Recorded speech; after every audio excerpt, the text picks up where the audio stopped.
The Live 5 for 6 Skyview Network, sponsored by Terry Lambert Hyundai. Now on News Channel 6 at 6, cleaning up an eyesore in downtown Augusta. What the city did to get those old newsstands off of 8th Street. As your news at 6 starts now. Live from Television Park, this is WJBF News Channel 6 at 6.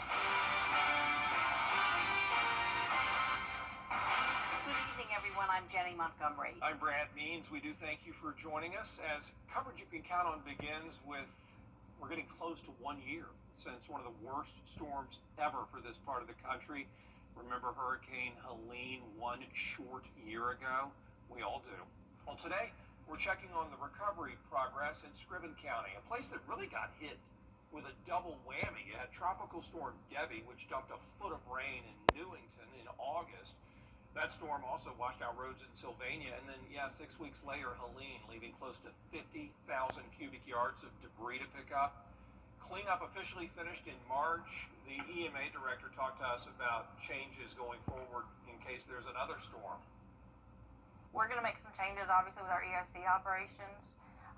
We're going to try to work that so where people get a little bit more time off. Everybody was, really tired. And coming off of Debbie, which was I think it was a 20-day, state of emergency, which is longer than normal. So we were all pretty exhausted by the time Helene hit. Saxon says they're still helping a few homeowners with damage around the county.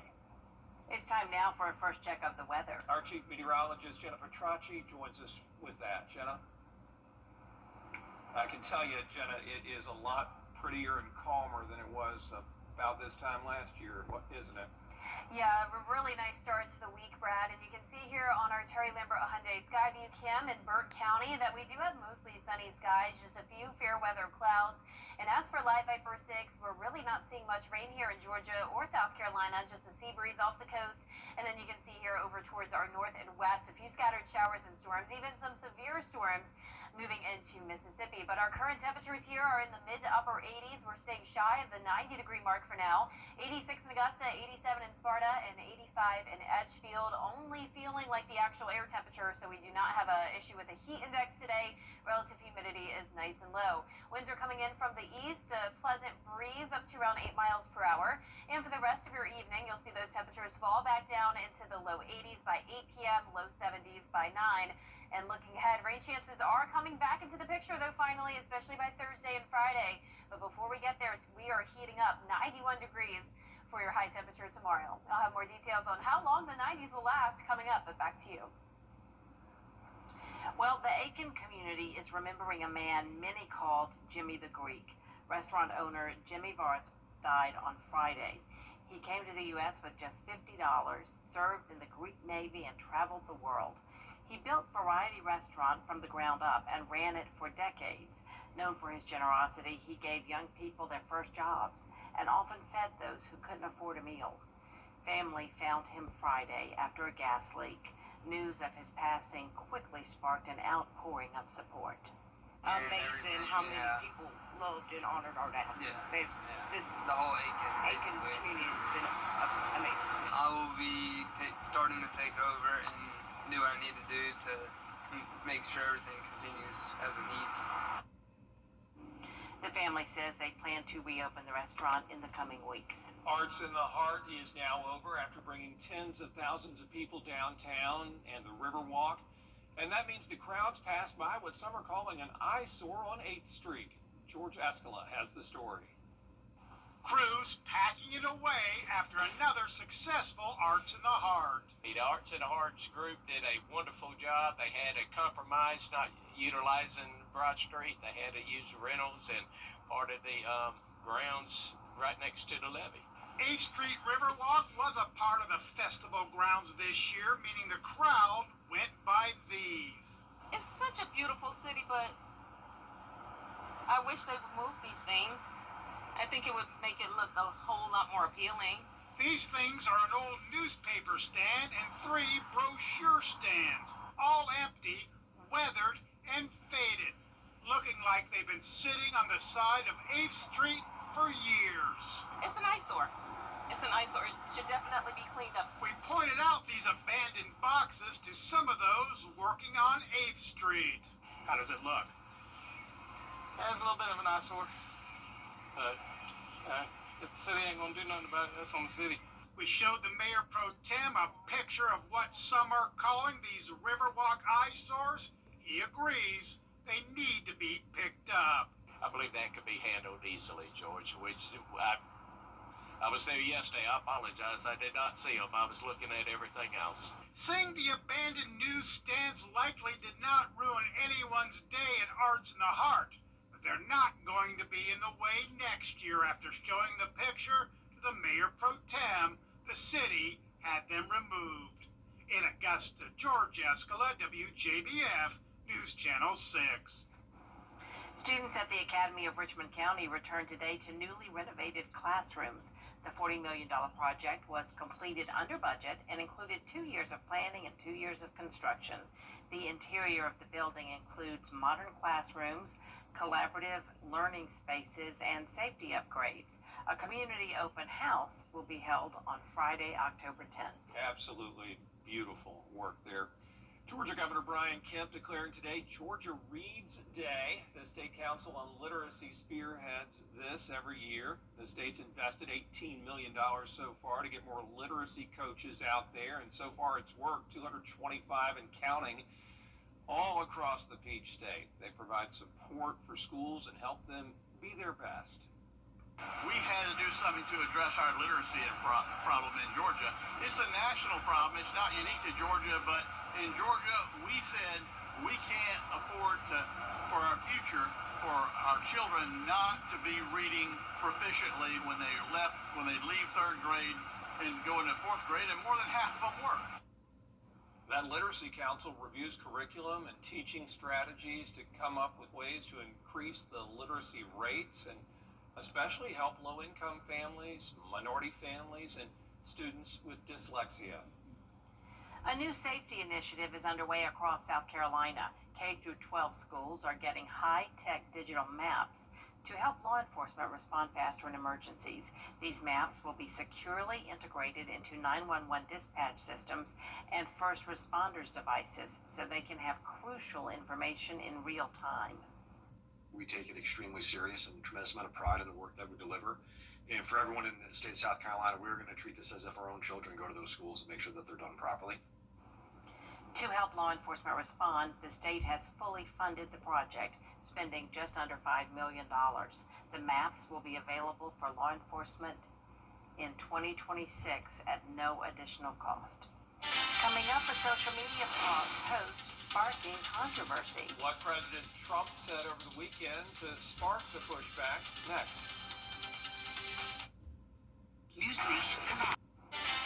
Meteorologist Jennifer Tracci is back with us now. Well, we're having some really nice weather to start the fall season, but things are about to change. We're heating up. It's going to feel like summer again, and we have some rainy days finally ahead, and the tropics are starting to become more active. I'll have all the details when we return. For over 30 years. Children First on News Channel 6 is sponsored by Bridgestone. The live Viper 6 Skyview Network, sponsored by Terry Lambert Hyundai. Now, your most accurate forecast with WJBF Live Viper 6. Welcome back. I hope you're having a wonderful start to the work week. We do have some pretty nice weather, starting out with our Terry Lambert Hyundai Skyview cam. Notice some clouds in the distance here, but overall it was another sunny day, sitting in the mid to upper 80s. We're now at 86 degrees in Augusta with a southeast wind of 7 miles per hour and humidities at 40%. So not a bad day at all, but we could desperately use some rain, and we will be talking about that in just a moment. But as for those current temperatures, low to upper 80s across the board. No one hit 90 today, and our satellite radar is showing the cloud cover here, primarily in our southeastern counties, but no rain nearby. High pressure is keeping us dry. We do have scattered showers and storms from the Midwest all the way down towards the Gulf Coast, and then notice this cold front back to the west. That's going to be impacting us starting on Thursday, bringing us a nice chance of rain. But tomorrow morning, starting out in the mid-60s and then climbing into those low 90s in the afternoon, mostly sunny and dry. I have just a 10% chance of rain in the forecast for Wednesday. Those higher chances come into the picture Thursday and Friday, and then a few storms possible this weekend. You can see there we've only picked up around 1/4 inch of rain so far for the month of September, so luckily we will have that chance of rain coming in. Our long-range futurecast model starting at noon on Wednesday showing dry conditions, and like I mentioned, just a stray shower or storm possible late Wednesday evening. Thursday looks to start out dry, but as this cold front marches closer to us, we'll start to see more widespread rain Thursday night and into early Friday morning. Still not a complete washout on Friday. We'll have some periods of dry weather, but rain chances are definitely looking the most promising they've been since earlier this month. Now we're also watching Hurricane Gabrielle. It is a strong Category 4 to the northeast of Bermuda. This is going to be staying out in the open Atlantic, but we do have 2 additional areas to watch. There's Gabrielle, and these are just to the south of it. This one here in red has an 80% chance of development. This will likely become our next named storm throughout the middle of the week and should be staying around a similar path, taking a similar path as Gabrielle. Now the area just to the west of that has a 50% chance of development. We'll be watching this weekend around the Bahamas, as we could have our next named storm there as well. No threats to the CSRA at this time, but there is the possibility that parts of the east coast of the United States could see some impacts there. Lows tonight will be in the mid-60s. Highs tomorrow are going to be around 90 degrees. And that 10-day forecast showing the 90s not lasting for too long. We're dropping back to 84 on Friday, down to 83 by the middle of next week, with just some slight rain chances once we get past Thursday and Friday. But here's a look at today's umbrella winner. That is Dosha Morris from Fairfax, South Carolina. Dosha, you can pick up your Viper 6 umbrella here at the station and sign up to win yours on WJBF.com. All right, I wish there was some way we could get Dosha her umbrella, like anybody heading to Fairfax, because that's some serious gas money for her. I know, that's pretty far away, but I'm excited to see a Fairfax umbrella entry for the first time, I think. Love it when Fairfax represents. Thanks, Jenna. Coming up, the Lady Wildcats hosting the Thompson Bulldogs at home. Hear from their head coach on what this matchup means for playoff implications in sports. At Kroger, you never come for everyone. Closed captioning on News Channel 6 is sponsored by Hearing Associates of South Carolina. The live Viper 6 mobile app. Download it today.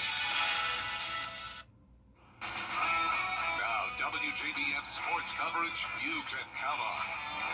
Week 7 of Football Friday Night features a 2A region matchup to keep your eyes on. The Laney Wildcats and Thompson Bulldogs. The Wildcats and Bulldogs both coming off byes this past week.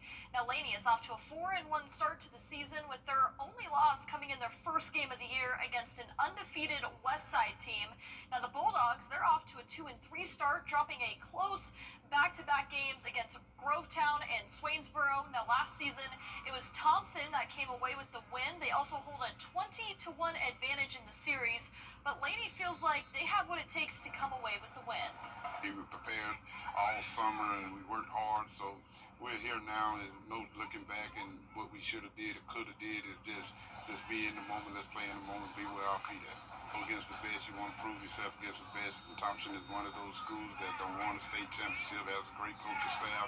They really work hard and they have the tradition to come along with it, and we just trying to, prove that we belong with those in the same sentences, same talk as those guys. Kickoff set for Friday, 7:30 p.m. at Laney High School. Now, after coming off a bye last week, the Georgia Bulldogs gearing up for another ranked matchup against the Alabama Crimson Tide. The Bulldogs coming off a thrilling overtime victory on the road against Tennessee, where the Dogs racked up 502 yards on offense. They now turn their attention towards Alabama, a historic rivalry first starting in 1895. The Dogs are 1-6 against the Crimson Tide under Coach Smart.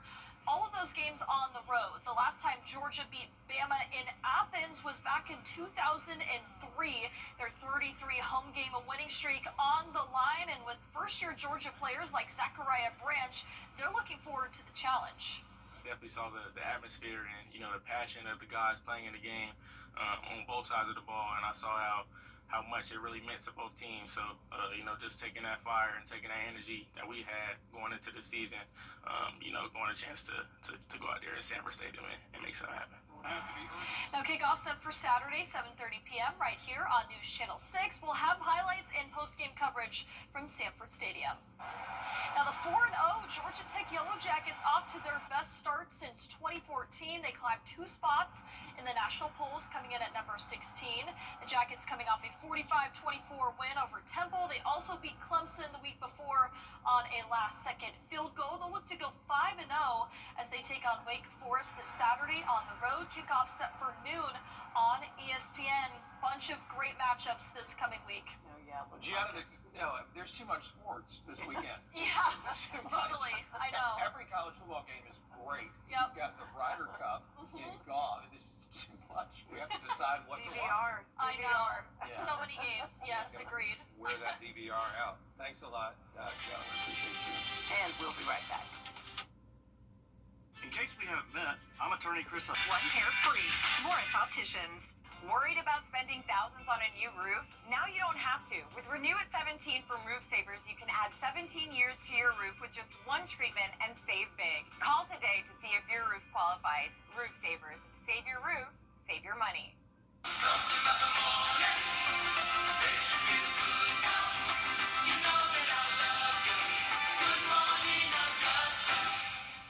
Dear Chris, I'm so thankful for all the help you and your team were after my daughter's accident. Sincerely, Danny L. Danny, I can't thank you enough for these kind words. If you've been injured, call me, Chris Hudson. Here's our 10-day forecast. You can see it's going to be a mostly sunny and hot day tomorrow, up to 91, and then climbing to 93 on Wednesday. Still mostly dry, but then higher rain chances Thursday and Friday for the first time since the beginning of this month. A few storms possible on Saturday as well. And notice this is because of a cold front passage. We'll be dropping from the low 90s down to the mid 80s, and the fall-like weather will continue into next week with just some isolated rain chances. The Vatican putting out a new... And that is our report for now. We do appreciate you joining us, and we remind you that News Channel 6 continues at 7 o'clock, which is right after World News Tonight. We'll see you again for News Channel 6 at 11. Have a great evening. Good night.